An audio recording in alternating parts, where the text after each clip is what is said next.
We're in week 2 of this month, as it were. I mean, that's obvious because it's week 2 of the month. But in terms of our sermon, we're looking at James 2, 14 to 16. Genuine faith is what, I better get my notes up, is what we're looking at today. So today we look at faith and deeds, a common thing that's questioned by other people of Christians. Christians question other Christians about it. Do you follow up with action in your faith? Do you believe that your faith is not just something that is something you accept, but something you act on? Is it something that you actually do? And we'll be careful today to then not go the other way and making the works and the deeds something that you earn salvation with. And so we need to be careful. We're walking a line of grace, as it were, today as we look into this message. And so what we'll see is that faith is more than just agreeing with God. Faith is something that leads to action that shows we're not just agreeing, but then also obeying. Faith in Jesus influences our actions in our lives. And so we'll learn that rather than just being a witness to others of what we believe, it is just as important for the believer themselves as a faith health check. That we are living to that which we believe. What we'll learn is the difference between actions that come from faith and trust in Jesus and actions that look to earn God's favour in order to be saved and remain saved. And that is called salvation by human effort, which is a big no-no. Okay, and we'll look at that today as well. I think it will help us probably to understand this difference, understand what James is talking about when he talks about deeds comes from faith. And I think there's probably a term, cause and effect, you may have heard of. And it probably help it in this context to understand what he's talking about and so understand what is genuine faith. So we'll start with an easy example, I think, to try and help explain it. Think about your friends and your family, those you get on with, of course. And I say that because some people get on with their entire family. And I will admit, unfortunately, there is a lot of stuff in our family and my parents' family that they don't necessarily get on anymore. And that's sad, but that does happen in a lot of families. But think about families that part of your family, your friends groups, that you have genuine love for, that you really want to see be okay, be good in life. And then when trouble comes, you want to help them in any way possible, even in small ways. And you trust that they will then help you too, when you too are in trouble, when the going gets tough. And they show that by actually doing it. So we have to be careful that when we talk to one another, certainly as a church, we say, I hope you get well soon or something like that. And we say, anything I can do, you just let me know. And then what happens? It goes silent. And then nothing. And I have to say this, sometimes I think people are scared. They say it and they go, oh, I really hope they don't ask me to do anything. I really hope they don't ask me to do anything. Maybe that used to be me. But that alone, I think, is an example of genuine trust. It's not just words, it's let me know what I can do and then actually doing it with action, showing that you love that person and then making it known outwardly to them. And this is the effect of what comes from a love for friends and family instead of just words, then effect of nothing. But there is a problem with this example in the comparison to genuine faith. We do seem to struggle with the expectation of reciprocal actions. And you may have people you know or have known where either spoken or unspoken, some of your relationships can become transactional. And I've had this in my life where there's an expectation, if I do something for you, you do something for me. Sometimes it is unspoken, but when you don't do something for that person, they will surely bring it up. And when the going gets tough and the relationship between family or friends becomes dicey, sometimes people will use what they've done for someone against them. And they'll create this list in their mind of all the good things they've done, and how can you treat me this way, and how can you not do something for me when I've done all these things for you? And you can only imagine how long this list of good things is that I've done for this church. And if we fall out, I'll be pulling out that list and saying, look what I've done for you. Not really, of course. I don't hold a list. I'm just joking. Of course, I'm not going to hold anything against anyone here. And I'm not going to use that to say, just because I'm doing stuff in church and for church, actually, my attitude, as we all should be, is it's not about me. It's not about what I do and what I contribute or not contribute. It's actually about I do it for Jesus.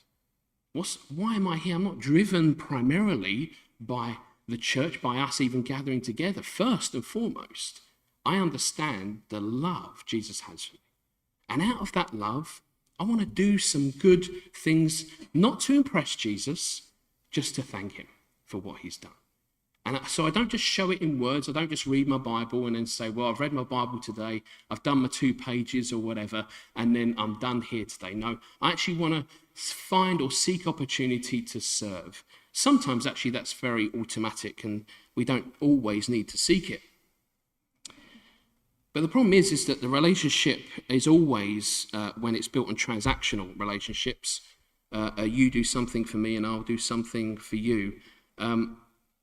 This can be the cause of an unhealthy relationship between people. One that is either healthy, that expects nothing in return, or an unhealthy one that's always looking to balance the books through the currency of favours. And you see, just in these examples, we have this intention and motive.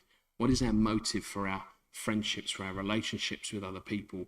Are we looking to leverage friendships and relationships? Maybe we don't realise we are doing it, and sometimes we leverage that because actually we want something from them, something we want them to do for us. But let's see how this works in the Christian faith and understand how should Christians see this non-transactional relationship that's healthy and good for us. James 2, as we start out, verses 14 to 17. What good is it, my brothers, if a man claims to have faith but has no deeds? Can such faith save him? Suppose a brother or sister is without clothes and daily food. If one of you says to him, go, I wish you well, keep warm and well fed, but does nothing about his physical needs, what good is it? In the same way, faith by itself, if it is not accompanied by action, is dead. I think as human beings, our actions are normally driven by what we believe to be right and true. And unfortunately, as we've seen recently, for some it tends not to matter if these beliefs and truths, as it were, are actually right and true in themselves. Jeremiah 17 to 9 to 10 says, the heart is deceitful above all things and beyond cure. Who can understand it? I, the Lord, search the heart, examine the mind to reward a man according to his conduct, according to what his deeds deserve. We find this again in Luke 6, 44 to 46. Each tree is recognized by its own fruit. People do not pick figs from thorn bushes or grapes from briars. The good man brings good things out of the good stored up in his heart, and the evil man brings evil things out of the evil stored up in his heart. For out of the overflow of his heart, his mouth speaks.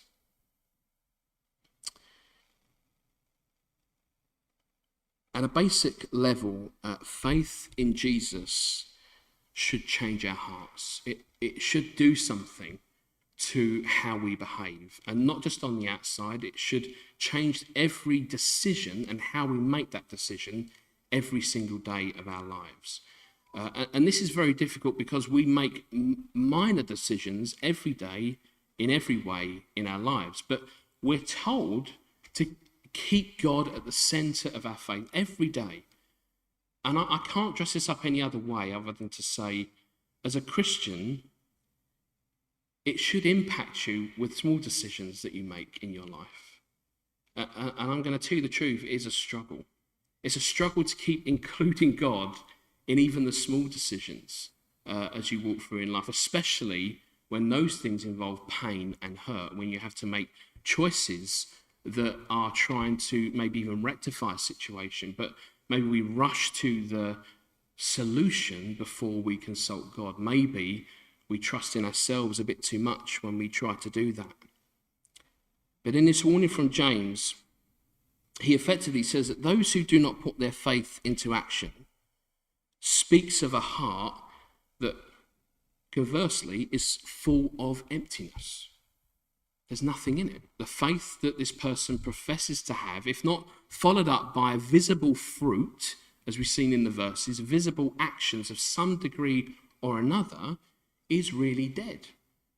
And I've said this the last few weeks as we've been looking through James. James does not pull punches here. He is very direct about how we should be as Christians, how we should show certainly other people Jesus' love for them. And sometimes in our messed up lives, that's very difficult to do. So when James references this example of helping someone, he says this. James 2:15-16, suppose a brother or sister is without clothes and daily food.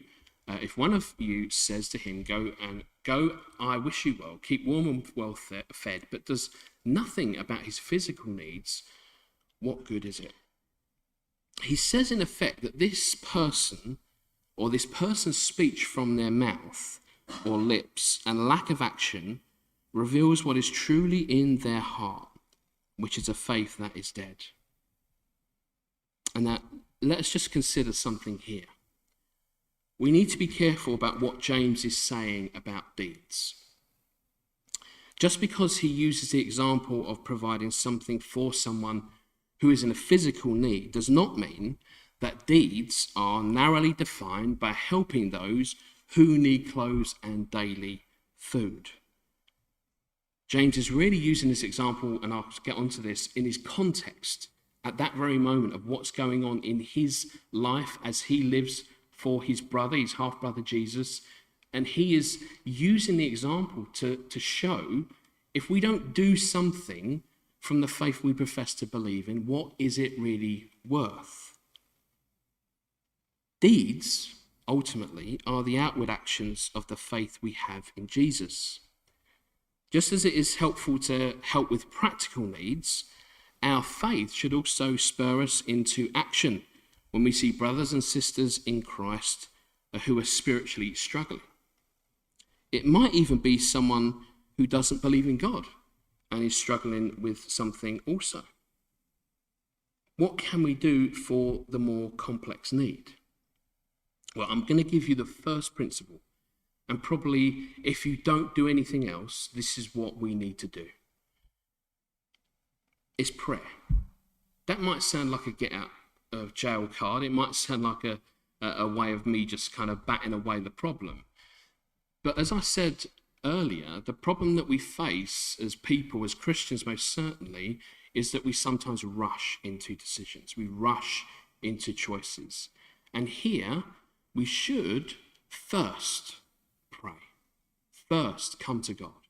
Offer it to him and say, Lord, will you guide me in this situation? I want to help, but what is the good way and healthy way I can help without me stepping in and just blurting out some Christian thing that every Christian says and then walk away and say, well, job done, I'm off now. I've done a good job for God today. Prayer is so incredibly important. And the reason why this is important is because James also says it in verses and chapters later on, which we'll also get onto later in the series, but a little preview now. James 5:16 says, therefore confess your sins to each other, pray for each other so that you may be healed.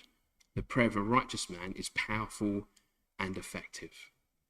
So we need to be careful, and I've heard this the verses in James 2 used to justify some sort of that's how it works. We just go and feed people, we just go and clothe them, we just want to help their physical need because that's what Christians should do. Actually, the first thing we should be concerned about is their salvation. We want people to come to know Jesus. And then in order to do that, we of course need to ask Jesus and say, Lord, how can I help this person whole, physical, spiritually, and practically.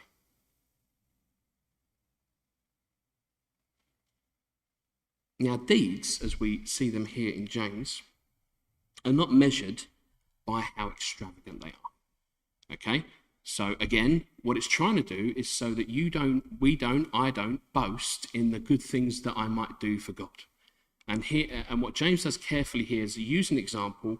He's trying to say that it's not even about how great the gesture is, how great the thing is that you've done.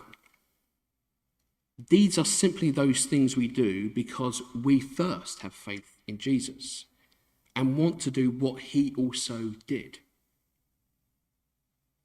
What are those things? What are those things that are maybe not giving clothes or giving food to somebody? It can simply be a listening ear, simply sitting down and listening to somebody. And it can be right up to giving a homeless person a house to live in, of course. But deeds are deeds, no matter the surface appearance of them. What matters is why we do them. Do I do them for my glory? Do I do them because I want to be recognized as a very good Christian?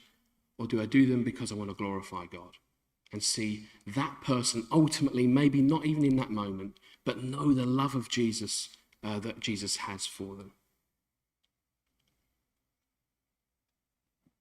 What matters is why we do them, the intent, and that we dedicate ourselves to that person's need. Jesus went from washing the disciples' feet to feeding the 5,000. They're all deeds, they're all good things that done not to show that we can do some good works, but to show his love as he showed love to them, to his disciples who argued, who debated with him sometimes, who even didn't want him to go to the cross. But the reason why deeds have to meet the need is because in James's time and the environment he was in, many around him were in bitter poverty. They actually were suffering, and in some places now today in the world, it is not far different. But in James's time, most certainly, and his very immediate environment, we find that there was bitter poverty and was rampant everywhere. They were considered the poorest of the poor. There were people who could not be, sadly, beaten in being the poorest in the world. And this was a challenge to the context that James was in. So then, what do deeds look like in the wider context? Well, let's have a look at Philippians 2, verses 1 to 4. If you have any encouragement from being united with Christ, if any comfort from his love, if any fellowship with the Spirit, if any tenderness and compassion, then make my joy complete by being like-minded, having the same love, being one in spirit and purpose. Do nothing out of selfish ambition or vain conceit, but in humility consider others better than yourselves. Each of you should look not only to your own interests, but also to the interests of others. You see, the overriding principle here is that we, as Christians, most certainly, those who believe in Jesus and are saved, if we believe in the assurance of Christ, hey, look, to some degree, we're there. Jesus has got us. So what have we got to lose by showing that same love to others? No need to focus on my needs anymore. My needs are met eternally. I might have needs in the physical moment, in the physical time that we're on earth here, but actually, I'm assured I'm going to enter heaven with Jesus Christ and spend eternity with him. And when we think of that, then we think of the people that we meet and we talk to. It's like, wow, I wish you knew Jesus. I wish you knew Jesus.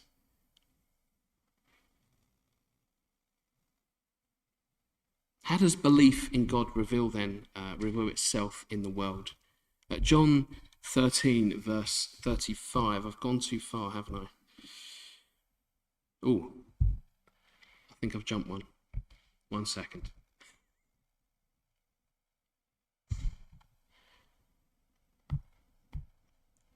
You only think I might be missing something here? Yeah, give me a second. Wow. Yes, thank you, Dan. Was it in the wrong order? Okay. Oh, okay. John 13:35 says this. By this, everyone will know that you are my disciples if you love one another. It is simply not possible to have...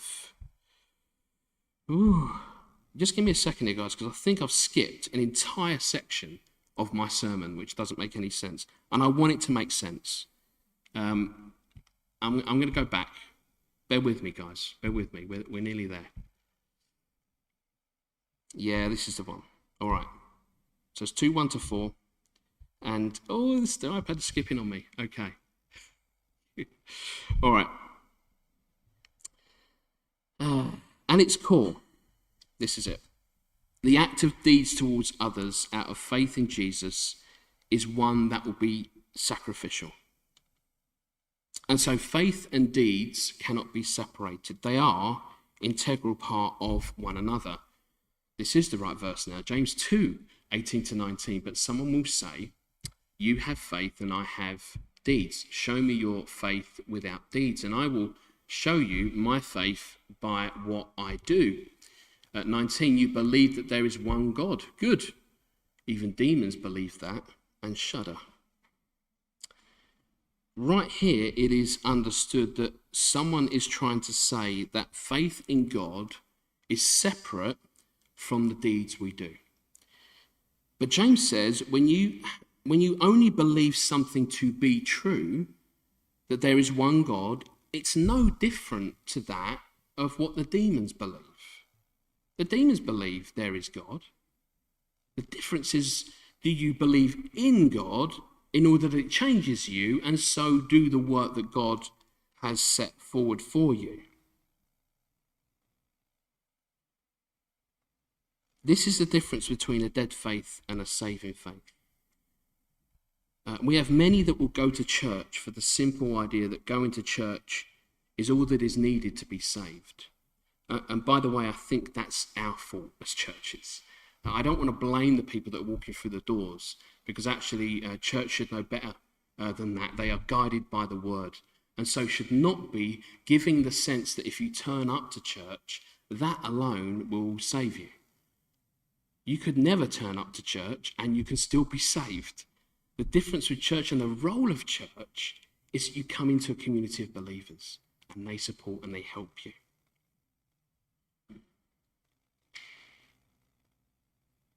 We know that people struggle with this idea. We know that churches do maybe subconsciously push this idea that if you just turn up to church, you'll be okay. Because even non-believers go to church. Even people who don't believe in God like going to church. I know a few people that go to different churches and have no beginning of wanting to come and believe in God. So it's not that you turn up, it's not the doing of itself that's going to do anything to save us. But what makes saved Christians different from being a churchgoer? Well, church might have helped many come to know Jesus. Mainly, that's the purpose of church, is to share the gospel, and so that they may know Jesus and come and be saved. But church is not the reason you trust in God. Because here's what happens when you say, I trust in God based on the interaction and the relationship I have with people here. Guess what, people? We're all sinners and we're all flawed and we all need Jesus. Basing God on who we are is not a healthy relationship to have with God. We're all here because we recognize that Jesus is Lord, and we want those to see that also. Church is the conduit by which you're introduced to God. Then as you learn to trust this God through your own engagement, you need help and support from other Christians to take that journey. This is what is called the body of believers. It's the point where we recognize we're all in the same boat. And you know what? I have bad days. You have bad days. I have good days and you have good days. But we don't hide those things, right? We don't pretend that because we now believe in God that suddenly everything's fixed. In fact, what I always say is once you come to believe in Jesus, your eyes are opened. That's what the Bible says. You see the world for what it is, the flaws, the evilness, the sin. wow, why did you save a sinner like me? Church is the place we learn and live out our faith towards others. Not that we attend for the sake of a good attendance record that you think will impress God. What should drive our desire to come to church is that you want the body of Christ, fellow believers, to be built up and encouraged in their faith, in our faith. Not attend a church that simply works for you. Remember this, Philippians 2 verse 4, each of you should look not only to your own interest, but also to the interest of others. And so then, how does belief in God reveal itself then in the world? How does it play out? How does it show itself? John 13:35, by this all men will know that you are my disciples if you love one another.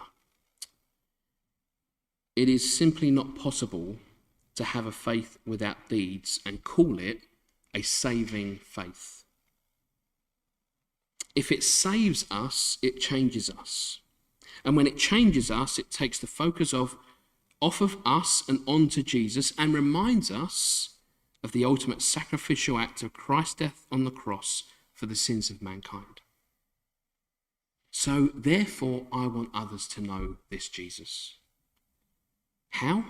By word and by deed. By what I believe and what I believe those actions tell me to do, those words tell me to do.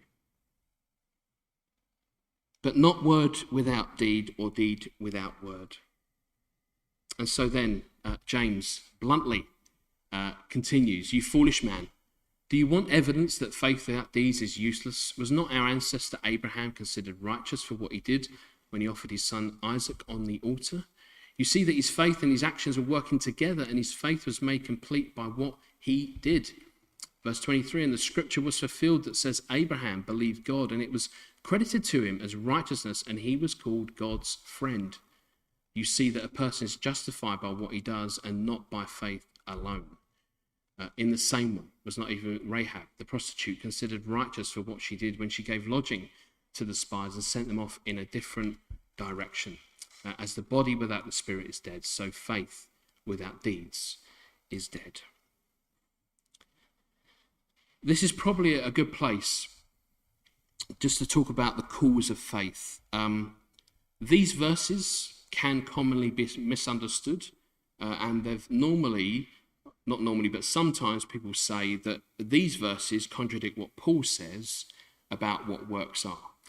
Paul says, on the surface, I'll give you a generalization because that's how people do it when they don't see what the text is actually saying. They say, why does Paul say that it is faith? It has to be faith. You can't do it by deeds. You can't do it by works. And James says you must do it by works in order to show your faith. There's a very easy misunderstanding of what's gone on here. What we've been looking at as we look through James here is the effect of faith. What James is not saying, as we've been working through, is that deeds or working themselves actually save you. In this sense, he's not contradicting what Paul says about deeds and works. And we find this in Ephesians 2:8-9. For it is by grace you have been saved through faith, not from yourselves. It is the gift of God, not by works, so that no one can boast. You understand where works has its placement? Works does not have its placement in the earning of salvation. Jesus has done that already. And what Jesus calls us to do is say, you can just accept this amazing gift of salvation and grace. What James says is that if that being the case, would it not show that you had this faith by the actions that you then take? He says we have to be very careful because there's a lot of people who confuse these texts and call them contradictory when they're not. Paul is talking about the cause of faith. It is not that you earned your salvation by doing works or deed. It is that firstly, you've been saved by the salvation and grace provided for you by Jesus Christ. James here then continues that principle, that therefore, if you truly believe in Jesus and you've allowed him to change you and continue to change your character and work on your heart through the Holy Spirit, then you will respond to that gift of salvation by wanting to see other people know God through the deeds that we then want to do because of this amazing salvation.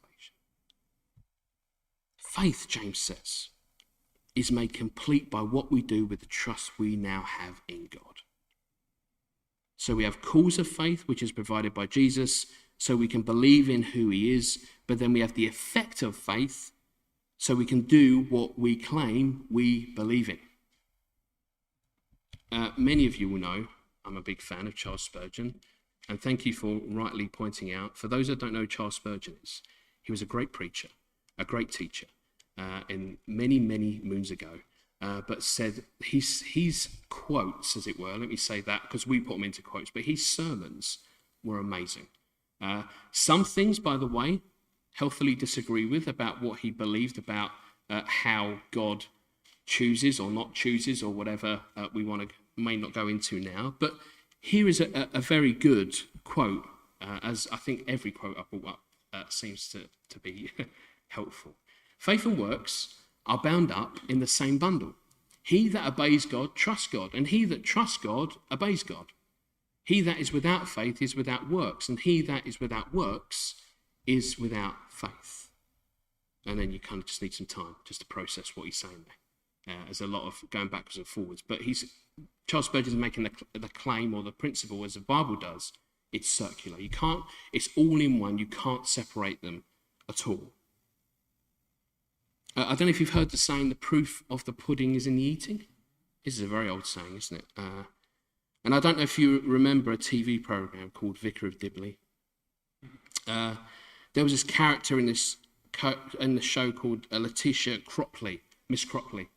And she used to bake many cakes that looked appetizing and delicious. But the eating soon found them out. She would wait until you took a bite in the cake and then tell you what was in them. Some of those cakes are bread and butter pudding surprise.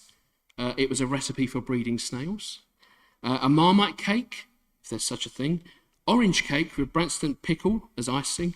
Parsnip brownies, plain pancakes with just a hint of liver. And chocolate spread sandwiches made with taramasalata. I suppose I think this is a good example of, in a more serious way, of thinking about what we claim to be and who we really are. James is challenging us to that very point. When we think about faith in Jesus and tell others about that, how will they have evidence of not only us believing in what Jesus said, but how it has changed our life and continues to change our lives today? True faith changes you and continues to change you. Yet ultimately, while it's good to have a genuine faith so that others may see the work of that faith, I think there is a much more important reason. We must not allow ourselves to be deceived into thinking that simply believing there is a God is enough. It must be followed with putting our trust in Jesus, the only way by which anyone can be saved, and so know what it means to be truly saved. The fruit of our faith is shown by our obedience to God's word, to live out that which we profess to believe in. That is where faith and action work together, and in doing so, our faith will be made complete. So here it is. We must keep in view the principle that we do not have this transactional relationship with God. This is an amazing gift from God. The only thing God is asking us to do is trust in him. And you don't get to heaven because you're good at something or you do some good works and people are impressed by how good you are. Jesus gives that to you as a son and daughter of his because that's what he did, not because of what we did. And it's simply first an acceptance of Jesus who is Lord, and then to trust your life, put your life in his hands. We do not get salvation because we did something first to earn it. God was the one who provided the way for an undeserving people to be saved by sending his obedient Son to die on the cross. Jesus then, out of complete obedience and love for the Father, gave his life for mankind. God the Father and God the Son as persons worked to one goal: to serve the Godhead as God, to glorify the one who deserved all the credit. Ephesians 2 verse 4 to 6. But because of his great love for us, God, who is rich in mercy, made us alive with Christ, even when we were dead in transgressions, that's in sin. It is by grace you have been saved. And God raised us up with Christ and seated us with him in the heavenly realms in Christ Jesus. We don't do the work of disciples of Jesus because we have to. We do it because we want to show our gratitude and our love for a holy God who wants all to be saved. We're going to have some time of worship now. And then in between our songs, you may have been here before, we have a time of prayer. And that will come up on the screen. And you can freely pray. You can pray in your head. You can pray out loud. But we come here in this moment then to build each other up in the church as God, Jesus Christ himself, has told us to do. Build and edify one another in Christ. So I'm going to pray and then we'll have a worship time together.